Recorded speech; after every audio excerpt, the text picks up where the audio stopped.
Welcome to Weight Loss and Wellness for Real, the podcast where people like you get the practical solutions and support you need to permanently lose the physical and mental weight so you can feel better and live the life you want in the body and mind you want.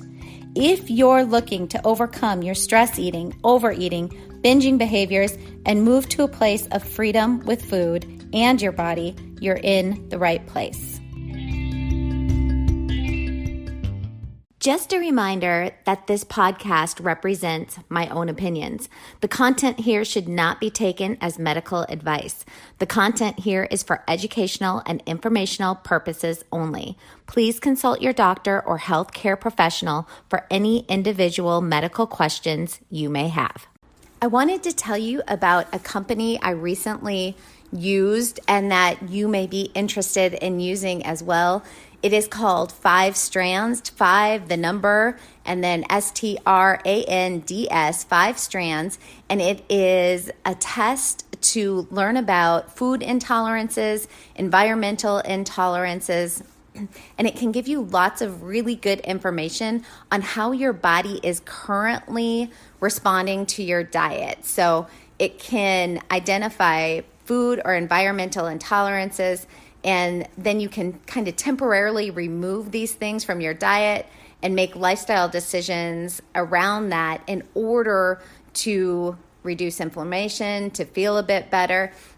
This isn't about allergy testing. This isn't the same if you were to go get allergy testing through blood. This is simply about a different process they use that help to identify not allergies, but simple intolerances to foods that you currently may be eating and things in your environment.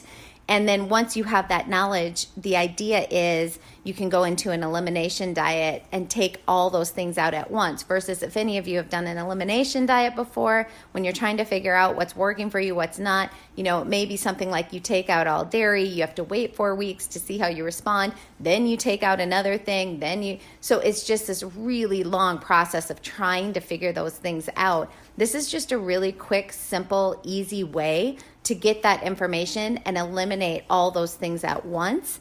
And then the idea is you do slowly add them back in once your body, the inflammation has calmed down, your body's ready to respond to them again. So this isn't about eliminating these foods forever and always. It's simply about taking them out for a time period to really optimize your health, maybe even lose some weight, and then slowly adding them back in.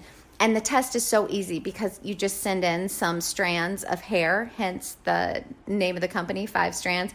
You just send in some hair, you get results back within 5 to 7 days. The other reason I, when asked, agreed to work with this company was because their customer service was so amazing. Any questions you have, anything like that, they are just friendly, very knowledgeable. I just really, really appreciated this to me was like old school customer service.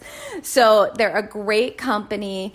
And this sort of testing can just give you that idea of, okay, these are the things I'm going to try to cut out. And we'll see, trying to optimize feeling good, all that sort of stuff. And my own personal thing with this is I was noticing that I was having just some cues and feedback going on from my body with some regular things I had been eating where I had never had those negative cues and feedback before. And so I knew something was going on, and that's why I got into taking this test. And what was really interesting is some things came back that I knew would come back. Like I've always known dairy. I do not do well with dairy. I know I don't do well with eggs, things like that. But I really found some of the results fascinating. Like there were certain proteins that I was used to eating every single day that I'm highly, right now, currently in my lifestyle, intolerant to, and other proteins that were just fine. So that helped me adjust to what I'm eating right now. Another thing that was really interesting is I always thought I was really intolerant to red wine, but was fine with all clear alcohol like vodka, all that kind of stuff. And actually, according to this, all clear alcohol is not good, but I am totally cool with red wine. So things like that were really, really fascinating to me, and also just helped me create sort of this elimination diet plan for about 6 weeks that I'll be doing, and just gave me all the information in one shot. So I highly, highly recommend them if you are looking to optimize your health. It's a quick and easy test to just get more information. I really do hope you give it a try. I just believe more knowledge about our bodies and how they are working is such a key in gaining that optimal health. So if you want to give them a try, you can head over to 5strands.com. Again, it's the number 5 and then strands.com. And when you go to check out, put in my name, Heather Heinen, Heynen, and you're going to get a nice discount. Hi, everybody. Hope you're all doing well today. We're going to talk today about urges, specifically food urges, and how to lower the frequency and the intensity of an urge and how to move through them without eating. So one theme that constantly comes up for me when I'm working with clients are urges. They're food urges or sometimes drink urges. And urges are like the emotional cocktail, the sensation that we feel in our bodies when desire is felt. So when I'm working with clients working on disordered eating patterns or overeating or trying to lose weight, the examples that often come up are things like this. I'll hear things like, I do great all day, and then evening comes, and even though I'm not hungry, I'm just compelled to eat more or to drink more. Something else that I hear, something like, I feel this immediate need to get the chips into my mouth as soon as possible, or I have this really strong need to just eat, even though I'm full or even stuffed. So if you can relate to some of that, this podcast is for you. An urge to eat is a little different than a craving. So if you think about it, a craving is typically for a specific food. So something, when you crave something, it's like, oh, I just want to taste chocolate right now, or I really want something salty. So typically a craving is for a specific food. An urge is a little different. An urge is an actual sensation, a feeling, a sensation within our body, like a feeling that compels us to behave in a specific way. It really, an urge moves us into action. So in this case, to overeat or overdrink. And an urge is also a little different than an impulse, in that an impulse lacks that temporal pressure, like it lacks that time factor. So that time factor involved with urges functions by, kind of creating that psychological stress on us. It really makes us kind of double up our efforts in order to get rid of the annoying feeling or of that annoyance, that restless sensation. We want to get rid of it as soon as possible. And urges are cyclical. Fulfilling that urge really only brings momentary relief. Pretty soon they will happen again. So they feel insatiable, and I guess I would say unlimited. When we're experiencing them, they feel like, we can't quell them. We're not going to be able to do this without taking action to make it go away. And they do tend, to come back. So that unlimited idea. If you identify with an urge, it will dominate you. If you don't identify with an urge, you can dominate it. So an example of that. Do you tell yourself you have no control over the urge?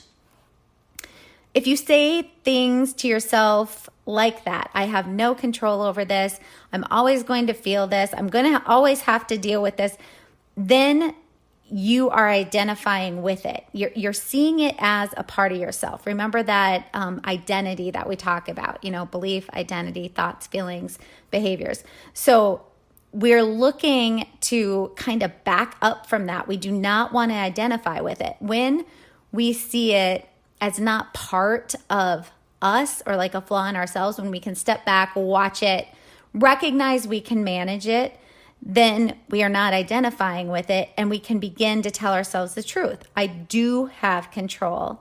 and I make the decision to take control over urges. So shifting that self-talk a little bit begins to open up that space for us to begin to take control over urges. Okay, let's go back to the think, feel, act cycle, the think, feel, behavior cycle. We have a thought like, I want ice cream, which produces desire, which is the feeling. And what comes along with that feeling is a sensation. Remember the little chemical cocktail sensation, and that is the urge. And so we have the urge to eat the ice cream. Sometimes we may not even realize we're having a thought or feeling creating the urge because they happen so fast and so intensely.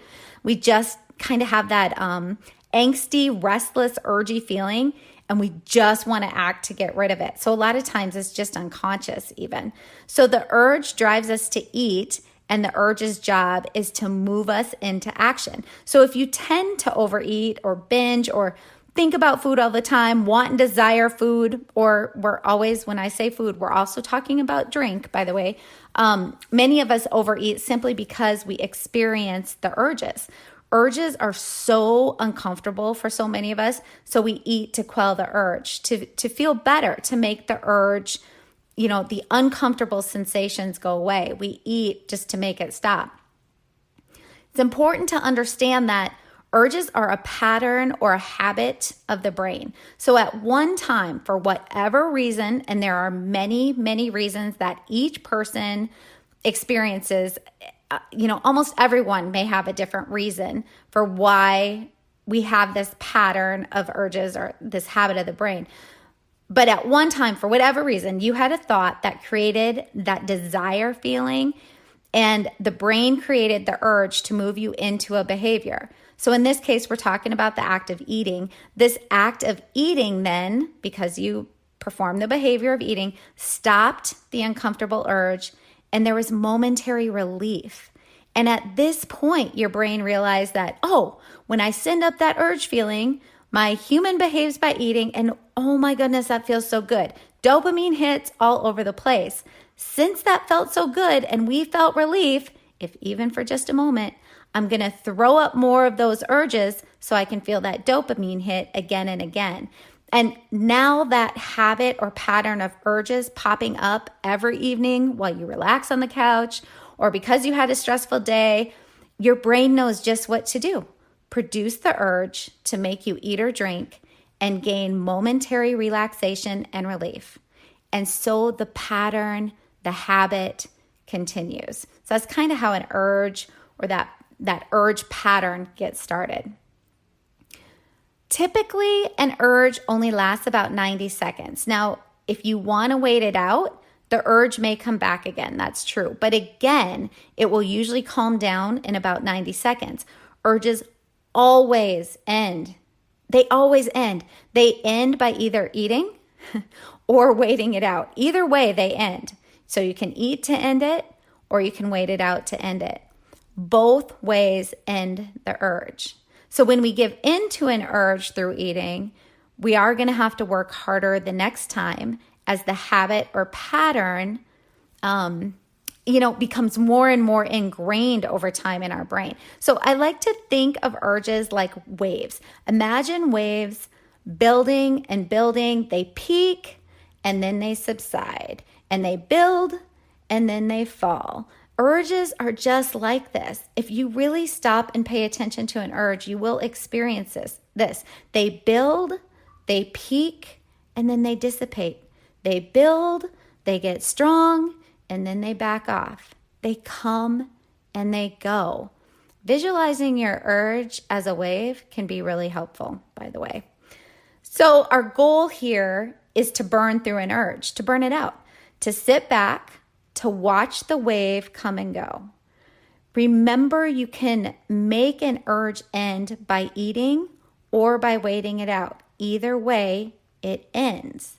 So if we choose to wait out the urge and we quit rewarding the urge with food, the urge eventually extinguishes. And this is real science-based, typical behavioral strategy, behavioral theory. We know this works. So it's really good for us to understand that there are ways to eventually extinguish the urge. The brain does start lessening the frequency and the intensity of the urge because it's no longer getting the reward it wants. It's not getting that dopamine hit. Now, there are more neurotransmitters and hormones and everything involved, but just saying dopamine is, at this point, that's all we really need to be talking about. We're not going any deeper here. But that dopamine makes us feel so good, and the brain craves it, wants it. So it's going to throw up more and more urges to make you behave in a way to eat, to get it. But when we wait it out, we create what I call a brain pattern interrupt. We begin to extinguish the habit. And actually, if you think about this, we do this all the time. So here's an example. You get told off by your boss at work and you think to yourself, this guy is such a jerk. You feel angry and you feel an urge to flip him off before he leaves your office. Or tell him off, yell back at him. But do you? I mean, most of us don't, because we have a goal beyond flipping him off in that moment. We have a goal beyond fulfilling the urge in that moment. We want to keep our job. We want a paycheck. We need to provide for our family. We hold a value of not behaving in that way. All of these underlying compelling reasons keep us from behaving on the urge or acting on the urge. So no matter how pissed off you are, no matter how strong that urge to flip him or her off or tell him or her off, we don't do it in the moment. And some time passes, and after some time passes, that strong urge passes. That's the peak of the wave, and then it starts to dissipate. Thinking of examples like this for yourself and where you feel other urges and how you don't act on them can really give you the confidence that you can also work to move through the eating, drinking urge without giving into it. Many clients, then I will hear from them say things like, yeah, but I thought I wasn't supposed to get into restriction mentality or deprivation mentality. And this is true. But working on moving through an urge is not about food restriction or a deprivation diet. And so let's just have a little bit of a reality check here. If in these moments we are thinking we are deprived or restricted, then the reality is our brain is lying to us. Think about it. There really are people on this planet who are truly deprived, who are truly hungry. And if they were to witness this situation with us, would they agree that we're deprived or restricted? I'm thinking not. So we are learning to catch our brains in its lies and tell ourselves the truth instead. When most of us experience an urge, and if we have some pounds to lose, we're really not in reality deprived. So we need to learn how to be faced with a food that we really, really want in the moment, but know that if we eat it, we won't feel good, either physically afterwards or mentally, emotionally afterwards. We have to learn how to be faced in the moment with that food and not eat it. And this is not restriction or deprivation. We deprive and restrict ourselves from immediate wants and desires often with other things in life. And we really can do it with food as well, without getting into diet restriction mentality or deprivation mentality.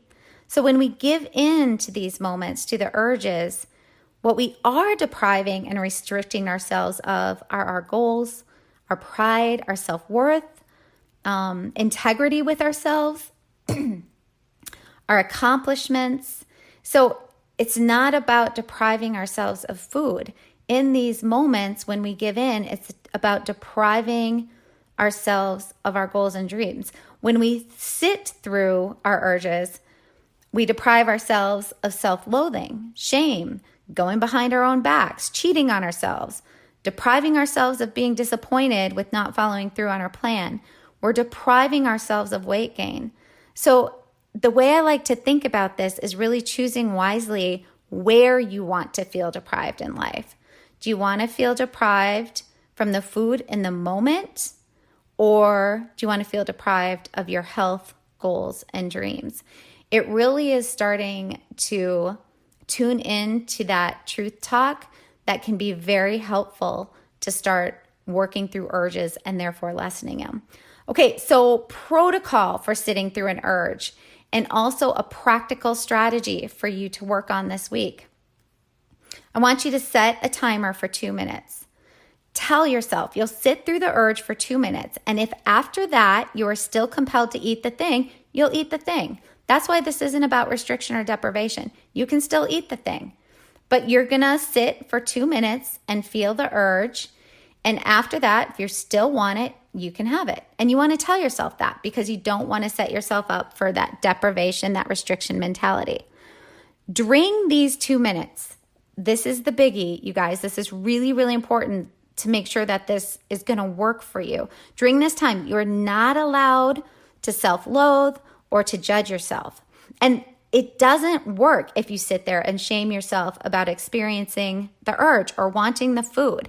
This is simply, remind yourself, simply a habit of the brain pattern. There's nothing wrong with you. This is normal stuff. Lots of people deal with this. You are training yourself right now to not want the thing. And if you sit and judge or shame yourself during the process, seriously, you're wasting your time. Don't even do it. Just give in to the urge. You're not at a place where you're ready for this. You really have to make an agreement with yourself not to sit in shame or judgment when you do this. Not during this exercise. So no judgment. Instead, while you sit for these 2 minutes, I want you to first ask yourself, what am I trying to solve for here? So really an urge means that our brain is trying to solve for something. So here's some ideas. Is it just that I want it and don't want to say no? Honestly, it can be as simple as that. It can simply be you just want the food and don't want to say no. Or is it because I'm thinking of my stressful day and want to shut that down? Have I been berating myself all day and want to find a little relief?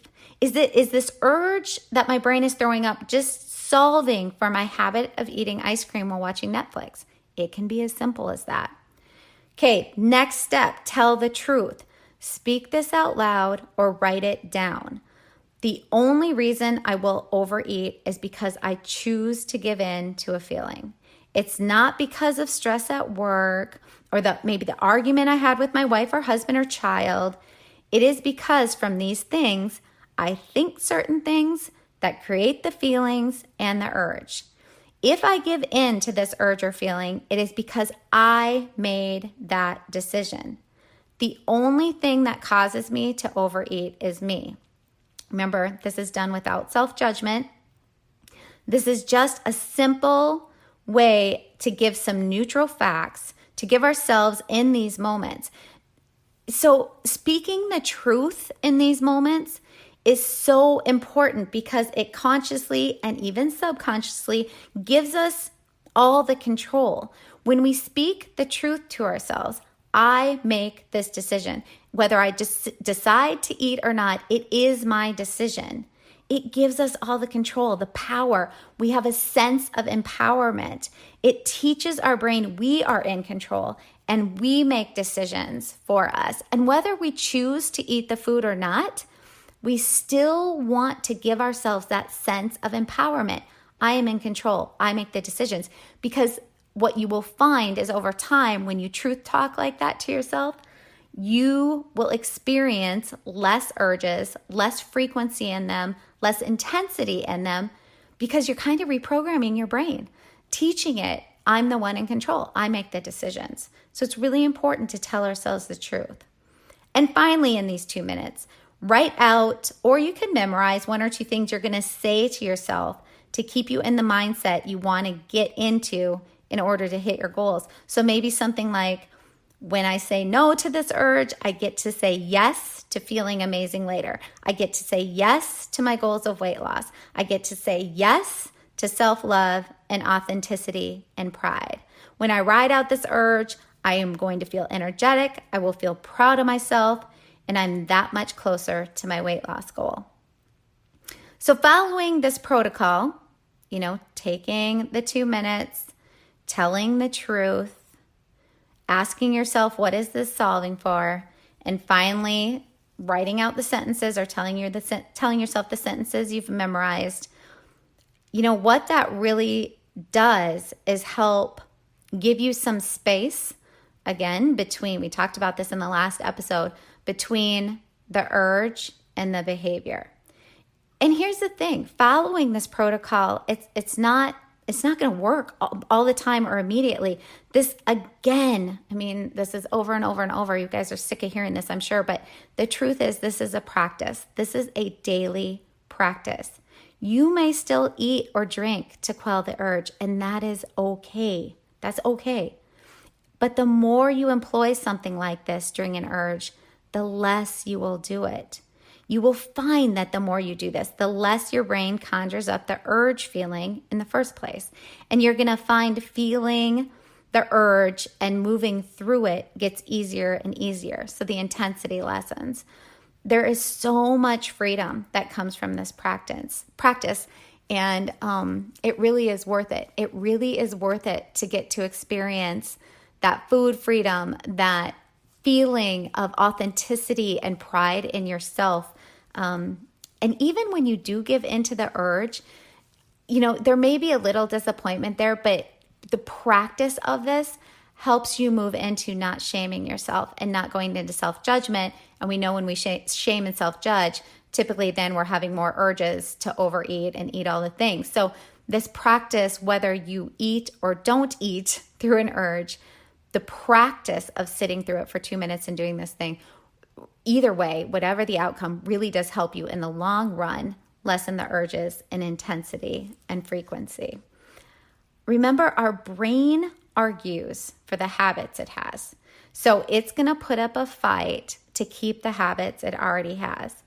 You have to start to become the director of your mind. Your job is to teach your brain how you want it to think so that you can experience the feelings that you want to feel that help you move into the patterns of behaviors and habits you want in order to reach your goals and your dreams. So there is a lot more that can go into reprogramming urges. I work a little deeper with my clients on using other pattern interrupt protocols. We talk about more and get more in depth of the whys and the wheres of where and why urges get started and where they come from. So we can begin to work on those areas to help lessen the urges, as well as incorporating specific foods and macro ratios that also help tone down urges for overeating. There are some foods for certain people and a way of eating specific foods, and sometimes even timing of foods for some people that really help quell the urges as well. So we do a lot of work on that. We work to create urge protocols specific to the individual and their personal life circumstances, really creating some nuanced plans that work for them. What I talked about everything before is the beginning. It's a start. So I'd really love for you to give it a try and experience for yourself that freedom feeling that comes with managing urges. If you found anything useful from this episode, would you please take the time to subscribe to this podcast? I'm on a schedule of releasing podcasts once a week, usually every Sunday morning. And then also once you're there, if you would give a 5-star review, if you feel that's deserved, I would really appreciate it. When you subscribe, it really helps me keep the episodes rolling out and continuing to share information like this from this platform. And if you've already subscribed, thank you for supporting this podcast and for sharing this space with me, for listening. And remember to thank your own self for being willing to consider making small changes in your life and to get you closer to your goals and dreams. Head over to my social media for more resources. Instagram is Heinen Counseling and Coaching, Heinen spelled Heynen. Feel free to message me there with questions that I will include in future episodes. I also have a recipes only page for high protein recipes at Peak Protein Recipes. Peak is spelled Peak. You can head there for some resources on healthy, high protein foods. And if you keep listening right now, you're going to get some more info on how my clients take a deeper dive on these topics with me through online programs and coaching. It's where you get the actual structured lessons, worksheets, journal prompts, support and coaching behind all the information I'm putting out there to help you lose your weight for good, for life, to improve your health and live the life you've been dreaming about in the body you've been dreaming about.